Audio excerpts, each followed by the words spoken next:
नमस्कार साथियों। आज हम बात करने वाले हैं CMMS पोर्टल पर उपलब्ध नक्शों की सीमाओं को सही करने, संशोधित करने और HLB की जियो टैगिंग प्रक्रिया के बारे में। साथ ही KML फाइल का CMMS पोर्टल पर उपयोग कर नक्शा शुद्ध कैसे कर सकते हैं।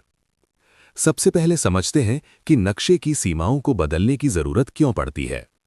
कई बार CMMS पोर्टल पर जो नक्शे उपलब्ध होते हैं, उनमें तहसील और गांवों की सीमाएं वास्तविक धरातल की स्थिति से अलग हो सकती हैं।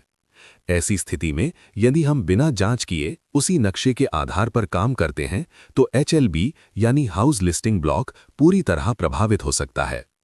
इसलिए हमें सबसे पहले पोर्टल पर उपलब्ध नक्शे की सीमाओं का ध्यानपूर्वक अवलोकन करना है।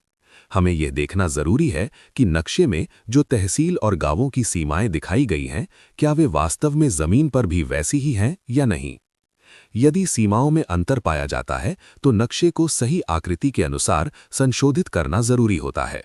यहाँ एक बात का विशेष ध्यान रखना है, न तो कोई क्षेत्र छूटना चाहिए और न ही कोई क्षेत्र ओवरलैप होना चाहिए। अगर कोई ढाणी, मकान या क्षेत्र नक्शे से बाहर रह जाता है, तो प्रगणक उसकी गणना नहीं कर पाएगा। इससे डेटा अधूरा रह जाएगा, जो आगे चलकर बड़ी समस्या बन सकता है। अब बात करते हैं कि नक्शा सही कैसे किया जाए। सबसे पहले CMMS पोर्टल को ओपन करें। उसके बाद मैप ऑप्शन पर क्लिक करें। यदि आपके पास तहसील, गांव या ब्लॉक की KML फाइल उपलब्ध है, तो उसे पहले अपने कंप्यूटर में सेव कर लें।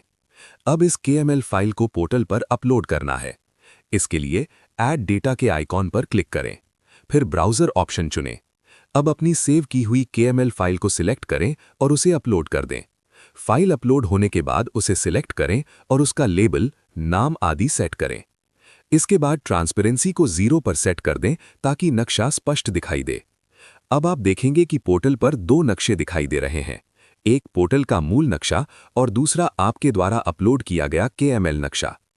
अक्सर इन दोनों नक्शों में अंतर दिखाई देता है। ऐसी स्थिति में आपको अपने अपलोड किए गए सही नक्शे के आधार पर ही HLB बाउंड्री बनानी होगी। अब हम जियो टैगिंग प्रक्रिया की ओर बढ़ते हैं। जियो टैगिंग शुरू करने के लिए HLB जियो टूल पर क्लिक करें। इसके बाद HLB जियो टैगिंग स्टेटस में फिल्टर चुनें। यहाँ आप गांव या वार्ड संख्या सिलेक्ट कर सकते हैं जिसे आप जियो टैग करना चाहते हैं।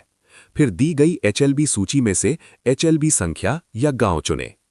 अब पोर्टल पर दर्ज की गई HLB का विवरण देखें, जैसे HLB प्रकार, विवरण आदि। इसके बाद लैंडमार्क का नाम दर्ज करें। अब उस लैंडमार्क को जियो टैग करने के लिए मैप पर क्लिक करें। मैप को जूम करके अच्छी तरह जांच लें और सही स्थान पर क्लिक करें। इसके बाद बॉक्स में कंप्लीटेड ऑप्शन को सिलेक्ट करें और सेव पर क्लिक करें। सेव करने के बाद एक कंफर्मेशन मैसेज आएगा, आप ओके पर क्लिक करें। जब जियो टैगिंग सही तरीके से सेव हो जाती है, तो आइकॉन का रंग येलो हो जाता है। अब अगला चरण है HLB बाउंड्री डिमार्केशन। ये प्रक्रिया अपने आप खुल जाती है। यहाँ आपको सैटेलाइट इमेजरी और महत्वपूर्ण रास्तों को ध्यान में रखते हुए HLB की सीमा निर्धारित करनी होती है। HLB के चारों ओर एक पॉलीगन बाउंड्री बनानी होती है। सीमा निर्धारण करते समय मैप पर पॉइंट्स क्लिक करते जाएं। यदि कोई बिंदु गलत लग गया है, तो अंडू का उपयोग कर इसे हटा सकते हैं और जब पूरा क्षेत्र कवर हो जाए तो क्लिक करके बाउंड्री को पूरा करें। ध्यान रखें, आप वहीं आकर बाउंड्री को बंद करें जहां से आपने शुरू किया था। अब सेव बटन पर क्लिक करके सीमा को सुरक्षित कर लें। इसके बाद आप इस सीमांकित HLB, जियो टैग किए गए लैंडमार्क और पूरी बाउंड्री को पोर्टल पर देख सकते हैं। यदि आपको बाद में कोई संशोधन करना हो, तो पोर्टल पर कई टूल्स उपलब्ध होते हैं, जैसे अंडू, रीडू, रीड्रॉ और रीशेप। इनकी मदद से आप पहले से बनी सीमा में बदलाव कर सकते हैं, जैसे कोई नया क्षेत्र जोड़ना या किसी हिस्से को हटाना।